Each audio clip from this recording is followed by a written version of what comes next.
लाशें पड़ी हुई थी, कोई पूछने वाला नहीं था। मलबे में से लाशें निकल रही थी। आप देखेंगे एक ट्रैक्टर भर करके यहाँ से कपड़े, लत्ते, चप्पल सब कुछ ले जाया जा रहा है। भगदड़ की जो निशानियां हैं उसको हटाया जा रहा है। कम से कम 7-8 ट्रैक्टर रहे। ये तस्वीरें छिपाई जाएगी, ये गवाही है, बताएगा इसकी कोई जिम्मेदारी लेगा कि नहीं लेगा।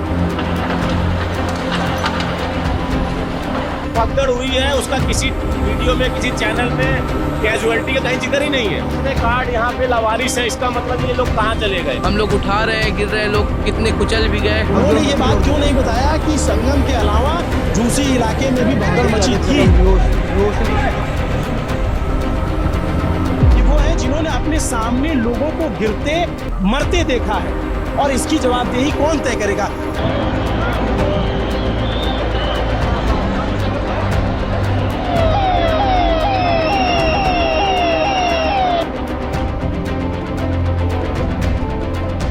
ये तस्वीरें कलेजा चीरने वाली हैं। ये तस्वीरें माथे पर शिकन लाने वाली हैं। ये तस्वीरें बेचैन करने वाली हैं। ये तस्वीरें दर्द को बयां करने वाली हैं। कहते हैं कि तस्वीरें बोलती नहीं, लेकिन ये तस्वीरें उस महाकुंभ हादसे की कहानी को बयां कर रही हैं, जिसमें अब तक 30 लोगों की जान चली गई। ये वो लोग थे जो प्रयागराज में 144 साल के बाद लगे महाकुंभ में पावन स्नान कर पवित्र धरती पर पुण्य कमाने आए थे। लेकिन इन्हें क्या पता था कि भीड़ में मची भगदड़ में ये लोगों के कदमों के नीचे रौंद दिए जाएंगे। दिन था मौनी अमावस्या का। इस दिन का लोग बेसब्री से इंतजार कर रहे थे। 10 करोड़ से ज्यादा लोगों के आने का अनुमान लगाया गया था, और हुआ भी वैसा ही। भारी तादाद में लोग महाकुंभ में पहुंचे थे, लेकिन संगम में स्नान के दौरान भगदड़ मच गई और लोगों के बीच में कोहराम मच गया, जिसमें कई लोगों ने अपनी जान गंवा दी। इस हादसे की तस्वीरें बताती है कि सामान बिखरा पड़ा है, लोग अपनों से दूर हो गए हैं, लोगों के बीच में चीख पुकार मच गई है।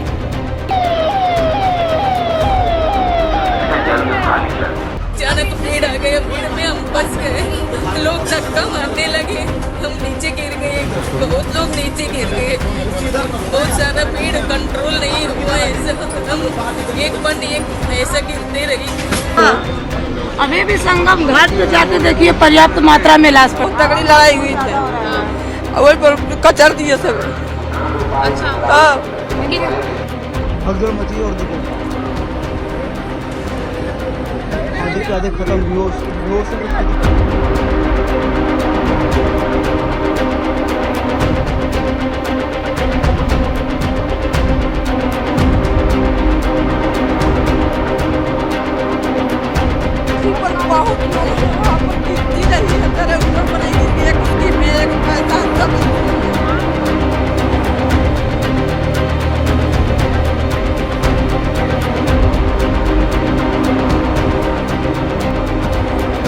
बैरिकेड्स को फांद करके आने में कुछ श्रद्धालु गंभीर रूप से घायल हुए हैं। उन्हें तत्काल हॉस्पिटल में पहुंचा करके उपचार आदि की व्यवस्था उनके लिए की गई है। प्रशासन स्थानीय स्तर पर श्रद्धालुओं की सकुशल स्नान कराने के लिए से रात्रि को कल सायंकाल 6:30-7 बजे से ही मौनी अमावस्या का मुहूर्त प्रारंभ होने के बाद से ही लगातार लगा हुआ है। शिकार हुए खुद दबे थे 15 मिनट। हाँ, ये तो अपने दम पे किसी तरह से बच के निकले।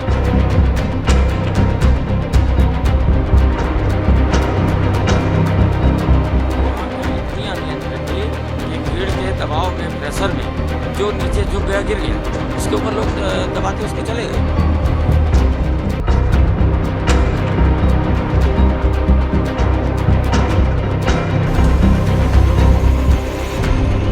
टीवी स्क्रीन पर 3 तस्वीरें हैं। पहली उस भगदड़ की है जिसमें 30 लोगों की जान चली गई।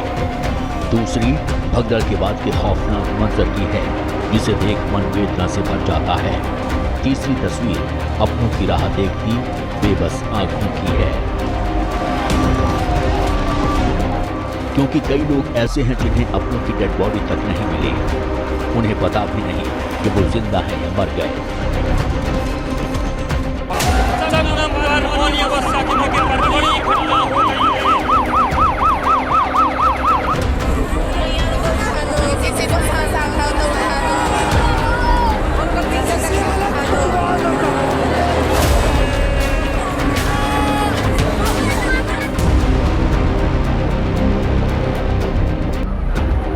महाकुंभ में जान गंवाने वालों के परिजनों को मोक्ष का ज्ञान बांटने वाले पंडित धीरेन्द्र शास्त्री। मरना सबको है, पर कोई गंगा के किनारे मरेगा तो वो मरेगा नहीं, मोक्ष पाएगा। यहाँ मरे नहीं है कोई। हाँ, ये है कि असमय चले गए तो दुख है, पर जाना तो सबको है। ये बात तय है कि कोई 20 साल बाद जाएगा, कोई 30 साल बाद जाएगा। हमें भी जाना, तुम्हें भी जाना। वो असमय चले गए तो इस बात का दुख है, लेकिन उनकी मृत्यु नहीं हुई है। सच कहें, उनको मोक्ष मिला है। भीड़ में दब के कुचल के मारे जाने पर मोक्ष हो जाएगा किसी को। उन्होंने कहा कि जो जो लोग मरे हैं वो मोक्ष चले। तो मैं चाहता हूं कि लगभग बाबा और नागा और जो नेता वहां जाते हैं और जो बड़े पैसे वाला, उनको भी डुबकी लगा के मर जाना चाहिए ताकि इन लोगों का कल्याण हो जाए। ये मोक्ष पे चल। सनातन धर्म में मोक्ष से बढ़ के कुछ नहीं है। तो जो महापुरुष इस तरह के वक्तव्य दे रहे हैं, उनको आके यहाँ उसी तरह का मोक्ष, जिस तरह के मोक्ष के बारे में वो बोल रहे हैं, ले लेना चाहिए। सार में मृत्यु से बढ़ करके दूसरा कोई सच नहीं होता, और इस तरह की जो मृत्यु है उससे बढ़ करके पीड़ादायी कोई वस्तु नहीं होती। समाज हम लोगों के माता पिता जाने के बाद शोक नहीं व्यक्त कर रहे हैं, वो उनकी मोक्ष की कामना कर रहे हैं। अरे मोक्ष की कामना कर रहे हैं, हम उनको उसको अलग तरीके से कह सकते हैं। ईश्वर उनको आत्म शांति दे, ये मुझे कहना चाहिए। हम उनको यहाँ बुला करके मोक्ष नहीं बुलाए हैं, हम कैसे मोक्ष की बात कह सकते हैं? मोक्ष की बात करना निश्चित रूप से ये हमारी आदत है, ये बिल्कुल नहीं कहना चाहिए। लेकिन उनकी मृत्यु नहीं हुई है। सच कहें, उनको मोक्ष मिला। इसलिए हर व्यक्ति को आना चाहिए। जो नहीं आएगा वो पछताएगा, देशद्रोही कहलाएगा। भारत देश 1947 में आज़ाद हो गया था। किसी पर ये परतंत्रता नहीं है कि आपको डुबकी लगानी ही पड़ेगी। अगर आप नहीं लगा रहे तो ये आपकी मजबूरी। कोई अपने बाप को बाप ना कहे, उस बेटे की गलती है, ना कि बाप की गलती है। जी अद्भुत है। हमारे अंदर तो आस्था है और हमें हर जगह व्यवस्था है। और भारत के जितने लोग आ रहे हैं जिनके अंदर विरोध का कीड़ा नहीं है, उन्हें व्यवस्था और आस्था नजर आ रही, और जिनके अंदर आस्था नहीं है उन्हें अव्यवस्था नहीं। हम यहाँ व्यवस्था लेने थोड़ी आए, हम यहाँ तो सनातन का परचम लहराने और अपनी गंगा मैया में डुबकी लगाने आए। हमने तो डुबकी लगा ली। यहाँ बीमारियाँ दूर होती हैं, और जो कह रहे हैं कि यहाँ बीमारियाँ फैल रही, आनंद देखो तुम, हर जगह हिंदुत्व का उत्साह देखो तुम, हिंदुओं के प्रति उत्साह देखो तुम। इसलिए हर व्यक्ति को आना चाहिए। जो नहीं आएगा वो पछताएगा, देशद्रोही कहलाएगा। कल कह रहे हैं कि देशद्रोही होगा, जो नहीं आएगा वो तो देशद्रोही हो जाएगा।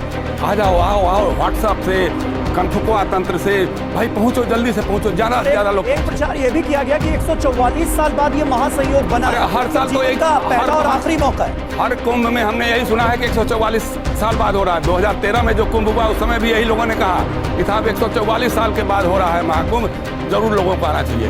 ये तो इनकी अपनी गणना है, जो चाहे सो अपने पाखंड का प्रदर्शन करते रहते हैं, इसमें कोई दिक्कत नहीं है। तमाम वो लोगों की जान गई जिनको कभी निमंत्रण नहीं दिया गया था।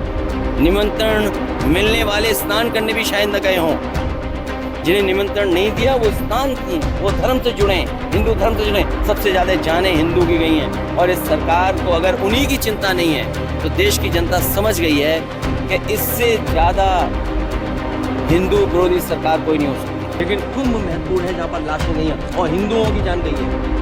सरकार को जागना चाहिए। हिंदुओं की जान गई है, जो खो गए हैं, जिन्हें ढूंढने के लिए सरकार को कदम उठाने चाहिए। मैंने पहले भी कहा था कि सेना को दीजिए इंतजाम को, क्योंकि इंतजाम में सरकार फेल हुई है।